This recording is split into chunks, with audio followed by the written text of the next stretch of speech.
Živa! Danes imam za vas pripravljen en kratek nasvet in sicer vizualizacijo, ki pevcem pomaga obdržati inštrument v naravni legi.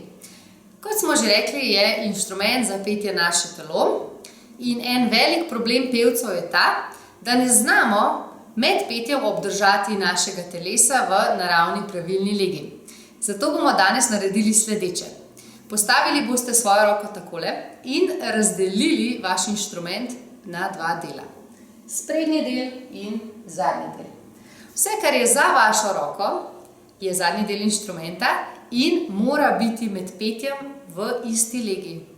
To pomeni, da je na petju in nizkih tonov in visokih tonov v isti legi. Popolnoma pri miru. Vse, kar se dogaja, je samo vibracija glasilk in prilagajanje glasilk na višino tona. Sprednji del inštrumenta je del inštrumenta, ki se premika. Z njim zvok, ki nastane na glasilkah, oblikujemo v zloge in besede. Zvok v tem delu dobi tudi moč in barvo. Ko boste peli, recimo med petjem, sedaj so moje glasilke na višini malo skočile gor. Zdaj se bom pa prijela takole in obdržala svoje glasilke in svoj celotni zadnji del inštrumenta v enaki legi, na nižini in na višini.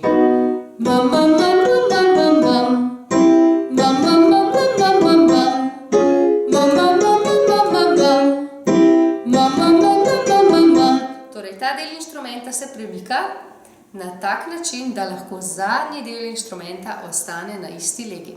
S to vajo se boste tudi naučili pravilno izgovarjati. Če boste izgovarjali preveč, boste porušili zadnji del inštrumenta. Zadnji del inštrumenta pa mora ostati na miru. Zato odpirajte usta in ustnice na tak način, da zadnji del inštrumenta ostane v isti legi. Na ta način boste dobili poln glas in pa predvsem vašo pravo barvo na nižinah in na višinah.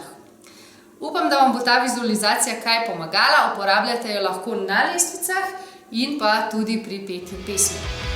Lepo se majte!